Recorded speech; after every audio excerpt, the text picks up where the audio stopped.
Transition elements में बेटा आगे बढ़ाते हैं और प्रॉपर्टी नंबर 6 लेते हैं बेटा। और वो है क्या, आपको पता है कौन सी, क्योंकि लिस्ट पहले बना ली थी बेटा। और वो है बेटा formation of interstitial compound. Question exam में आएगा बेटा, why the transition element form interstitial compound. तो what is the meaning of interstitial compound. The interstice क्या होता है, स्पेस होता है ना, जगह, उसको बोलते हैं इंटरस्टिस, ठीक है ना। तो क्वेश्चन आ सकता है why the transition element form transition interstitial compound.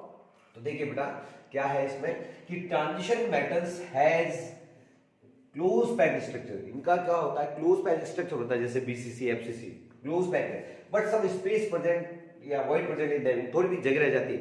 अपन ने पैकिंग एफिशिएंसी पढ़ी थी, किसी की 74%, किसी की 68%, तो भी खाली जगह होती है, उसको कहते हैं इंटरस्टिस। उसके अंदर कौन, ये छोटे छोटे नॉन मेटल्स, देखना तो क्या है बेटा, but some space present in them called interstice. उस जगह का नाम है, खाली जगह को क्या कहते हैं, इंटरस्टिस कहते हैं बेटा। In these interstice small non metal छोटे होते हैं। पीरियोडिक टेबल में क्या होते हैं, राइट हैंड की तरफ लेफ्ट टू राइट जाते हैं तो साइज छोटी हो जाती है, छोटे छोटे बदमाश है ये बेटा। Non metal like hydrogen, boron, carbon, nitrogen enter in this space. छोटे जो मेटल नॉन मेटल होते हैं उसके अंदर प्रवेश कर जाते हैं, एंटर कर जाते हैं, किसमें, उस जगह के अंदर, ठीक है।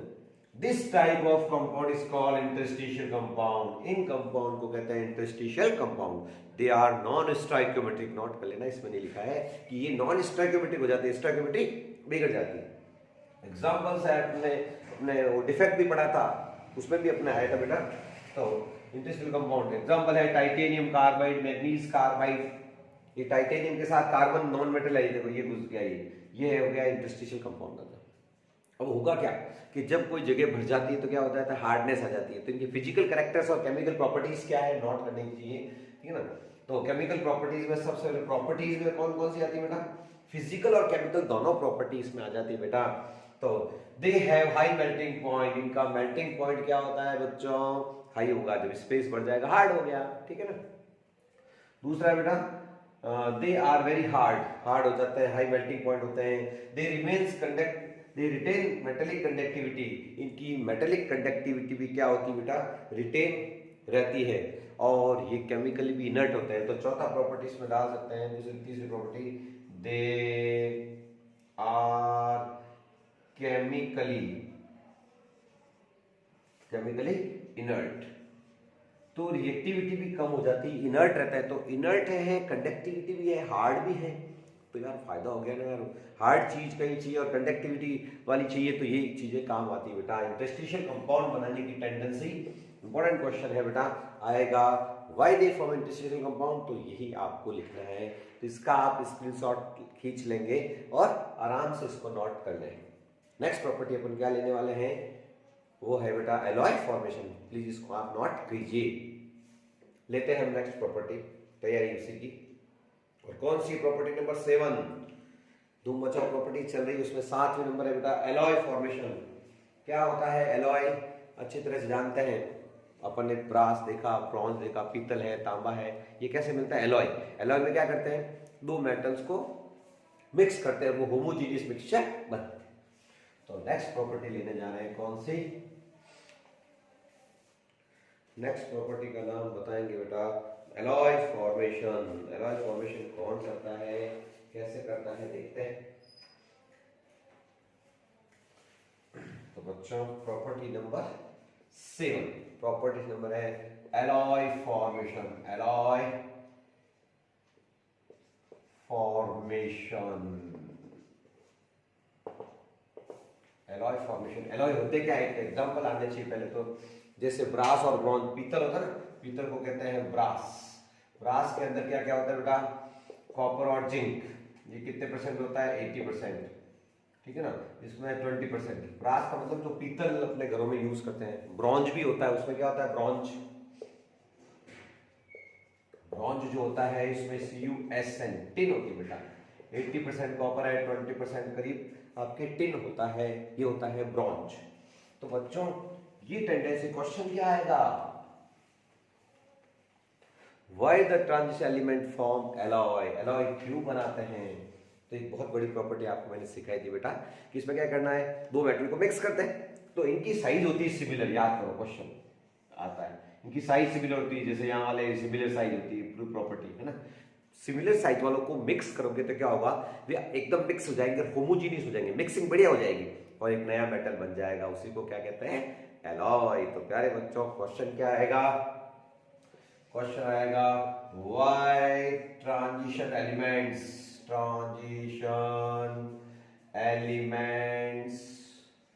Form alloy. एलॉय का एग्जांपल तो मैंने दे दिया आपको, एलॉय का एग्जांपल कहाँ है, ये रहा एलॉय का एग्जांपल, ठीक बेटा। अब क्या करना है, क्यों बनाते हैं, तो आंसर क्या है निकालो, due to similar ionic and, ठीक है ना, एटॉमिक रेडियस क्या होती है बेटा, साइज, एटॉमिक साइज को बोलते हैं, ये साइज इनकी क्या होती है, देखो सिमिलर है ये देखो, ठीक है ना, similar, they displace each other in the lattice, ठीक है ना, due to similar ionic radius यानी size, when mix two metals then they form homogeneous mixture, homogeneous का क्या मतलब है बेटा, ऐसा मिक्स होता है, होमोजीनियस का मतलब कि पता ही नहीं चलता कि कोई दो को मिलाया है, ऐसे बढ़िया डिस्प्लेस हो जाता है, सेम साइज होता है, होमोजीनियस मिक्सचर कॉल्ड एलॉय। ये होता है बच्चों एलॉय फॉर्मेशन की टेंडेंसी, बहुत ही आसान क्वेश्चन यही आएगा, why they form alloy, alloy होते क्या है वो आपको सिखा दिया है, ठीक है ना। तो ये भी आपको आना चाहिए, छोटी सी प्रॉपर्टी है, ज्यादा नंबर अपन ला सकते हैं प्यारे बच्चों। तो ये प्रॉपर्टी नंबर 7 थी, अब अपन पढ़ने वाले हैं प्रॉपर्टी नंबर 8 और वो है बेटा एंथैल्पी ऑफ एटमाइजेशन। हाँ बेटा नेक्स्ट प्रॉपर्टी ले लेते हैं, कौन सी, एंथैल्पी ऑफ एटमाइजेशन। क्या होती है, किसी मॉलिक्यूल को ब्रेक करके एटम बनाने में जो एनर्जी चाहिए होती है उसको बोलते हैं एंथैल्पी ऑफ एटमाइजेशन। जैसे ये मॉलिक्यूल है सिंपल, इसको तोड़ना है, ठीक है ना, तो और इसको क्या बनाना है, एटम, क्लोरीन एटम बनाने मान लीजिए, तो उसको जो एनर्जी देंगे एंथैल्पी ऑफ एटमाइजेशन, इसको कहते हैं डेल एच ए, छोटा सा ए लिखा हुआ मिलेगा, एंथैल्पी ऑफ एटमाइजेशन बोलते हैं इसको। और ये इनकी बहुत ज्यादा होती है बेटा, जिंक कैडमियम मरकरी को छोड़ दो, जिंक सॉफ्ट होता है उसको छोड़ दो, बाकी ये बहुत हार्ड होते हैं। इसी फैमिली के आपके क्रोमियम, टंगस्टन वगैरह जिसका मेल्टिंग पॉइंट बहुत ज्यादा होता है, बहुत ज्यादा हार्ड होते हैं, ये high melting point, boiling point रखते हैं। लास्ट फैमिली छोड़ देंगे कौन से, जिंक कैडमियम और मरकरी, उनके नहीं होते क्योंकि उनके एंथैल्पी ऑफ एटमाइजेशन वेरी कम जो है बहुत कम, वेरी लो होती। तो पहले होती क्या है ये तो पता होना चाहिए, किसी मॉलिक्यूल को ब्रेक करके जब एटम बनाते हैं तो उसमें जो एनर्जी चाहिए उसको बोलते हैं एंथैल्पी ऑफ एटमाइजेशन। क्वेश्चन क्या आएगा, नोट करें सभी मेरे साथ, why do transition elements exhibit higher enthalpy of atomization. क्या रीजन है कि ट्रांजिशन एलिमेंट्स की एंथैल्पी ऑफ एटमाइजेशन, एटम में बनाने के लिए, मॉलिक्यूल को तोड़कर एटम बनाने के लिए एनर्जी ज्यादा चाहिए, तो उसका रीजन क्या है, इसका रीजन है मेटेलिक बॉन्ड होता है, अंदर ही अंदर फ्री इलेक्ट्रॉन्स होते हैं ना, अनपेयर्ड इलेक्ट्रॉन, वो बांध के रख देते हैं बेटा। तो आंसर लिखोगे क्या थ्योरी में, due to large number of unpaired electron. Unpaired electron क्या करते हैं आपको कुछ याद दिला दूं, आपको थोड़ा सा याद दिला सकता हूं मैं कि मेटेलिक बॉन्ड क्या होता है, होगा क्या कि ये मेटल है, ये फ्री इलेक्ट्रॉन, ये मेटल है, फ्री इलेक्ट्रॉन मेटल इलेक्ट्रॉन, ये फ्री इलेक्ट्रॉन एक इलेक्ट्रॉनिक सी बना लेते हैं और वो फ्री इलेक्ट्रॉन इसको बांध के रखते हैं, फ्री इलेक्ट्रॉन्स और मेटल एक दूसरे को बांध के रखते हैं। तो क्या है उनका, due to large number of unpaired electrons in their atoms they have stronger interatomic interaction. उनमें क्या होता है, इंटर एटॉमिक जो है अट्रैक्शन होता है, आपस में बांध के रखने वाला, ये मेटल फ्री इलेक्ट्रॉन्स मेटल ये बांध के रखते हैं बेटा। Due to stronger interatomic interaction has strong bonding, जब बांध के रखेंगे तो बॉन्डिंग तो स्ट्रॉन्ग ही होगी ना, ठीक है ना, between atoms resulting higher melting of the atomization, higher melting point, boiling point होते हैं, higher enthalpy of atomization होती है, ठीक है बेटा। एग्जांपल है, आप बता दो, जब अपन स्कैंडियम से ना जिंक तक जाएंगे तो इसकी लोवेस्ट होती है और यहाँ क्रोमियम की हाईएस्ट होती है। तो एग्जांपल भी पूछ सकते हैं आपसे, in this the first series है, ठीक है ना, enthalpy of atomization for chromium is very high, chromium में अनपेयर्ड इलेक्ट्रॉन बहुत ज्यादा होता है। चेक करो क्या क्रोमियम, ये रहा क्रोमियम, देखो इसका क्या होता है 4s1 3d5 अनपेयर्ड की बाहर है, यहाँ अनपेयर्ड देखो बेटा, ये 5 अनपेयर्ड तो आपको यहाँ मिल गए और एक और अनपेयर्ड। पूरी केमिस्ट्री में क्रोमियम जो फैमिली होती है, क्रोमियम फैमिली कौन कौन आएंगे, क्रोमियम, मॉलिब्डेनम और टंगस्टन। डब्ल्यू क्या होता है, टंगस्टन को बोलते हैं वुल्फ्रॉम। सबसे ज्यादा मेल्टिंग पॉइंट, बॉइलिंग पॉइंट होता है, आपको पता हो तो मेटल्स में जो फिलामेंट लेते हैं वो इसी का तो लेता है, हार्ड बहुत है बेटा, तो कौन, टंगस्टन, डब्ल्यू। तो ये फैमिली में हाईएस्ट होती है क्रोमियम की, क्रोमियम, क्रोमियम, वाली पूरी फैमिली की हाई एंथैल्पी ऑफ एटमाइजेशन होती है बेटा। And for zinc is lowest, zinc के पास तो अनपेयर्ड ही नहीं होते हैं। जिंक का कॉन्फ़िगरेशन क्या होता है बताओ, ये रहा जिंक 4s2 3d 10, पूरा भरा हुआ है, 10 के 10 भरे हुए हैं, पूरे भरे हुए हैं, तो कोई अनपेयर्ड नहीं है, सारे पेड़ 1 2 3 4 5 6 7 8 9 और 10 पूरा का पूरा भरा हुआ पड़ा है। There is no unpaired electron, so enthalpy of atomization very low. तो हार्ड भी नहीं है जिंक जो है, कैडमियम, मरकरी, मरकरी तो लिक्विड है, उसकी एंथैल्पी ऑफ एटमाइजेशन बहुत कम है, पानी है, मेटल होते हुए भी पानी है मरकरी। तो एक फैमिली, लास्ट वाली फैमिली कौन सी, zinc, cadmium, mercury, zinc, CD और मरकरी, इनको छोड़ दीजिए, ये ट्रांजिशन एलिमेंट ही नहीं मानते अपन, क्योंकि वो डी इनका पूरा भरा हुआ है, ये ट्रांजिशन है ही। इसके अलावा सारे हार्ड होते हैं, अच्छे मेल्टिंग पॉइंट, बॉइलिंग पॉइंट होते हैं। इसका रीजन है एंथैल्पी ऑफ एटमाइजेशन अच्छी होती है, अंदर जो एटम्स होता है उसके अंदर पैकिंग अच्छी होती है प्यारे बच्चों। लास्ट प्रॉपर्टी है बेटा कि ये सारे मेटल्स होते हैं फैमिली और शानदार रिड्यूसिंग प्रॉपर्टी को शो करते हैं। तो वो भी एक क्वेश्चन क्या आता है वो भी अपन करते हैं। हाँ बेटा, अब मेटेलिक प्रॉपर्टी का देख लेते हैं कि ये सारे मेटल होते हैं, ट्रांजिशन मेटल सारे मेटल होते हैं, लेकिन इनमें मेटेलिक टेंडेंसी में एक कॉपर एक्सेप्शनल बिहेवियर शो करता है। और मेटेलिक प्रॉपर्टी की पहचान है नेगेटिव इलेक्ट्रोड पोटेंशियल होता है सबका, लेकिन एक्सेप्शन कौन है, कॉपर। तो क्वेश्चन क्या आते हैं देखते हैं। तो सबसे पहले रिड्यूसिंग, और मेटल हमेशा इलेक्ट्रॉन लूज करते हैं, उनका ऑक्सीडेशन होता है, और जिनका ऑक्सीडेशन होता है वो पूरी केमिस्ट्री में एजेंट कौन से होते हैं, रिड्यूसिंग। तो सारे रिड्यूसिंग नेचर को शो करने वाले होते हैं। Value of E0 standard electrode potential is negative for all transition element, सबके लिए नेगेटिव वैल्यू होती है, एक छोड़ दो, एक्सेप्शन कौन, कॉपर भाई साहब। जो स्टार पॉइंट है, डबल स्टार पॉइंट लाते हैं, पॉजिटिव E0 वैल्यू प्लस 3 ठीक ना, क्या लिखा है, the unique behaviour of copper having a positive E0 value. सब बदमाशों में ये अलग ही एक बदमाश है, इसका रीजन क्या है बेटा, due to its high enthalpy of atomisation.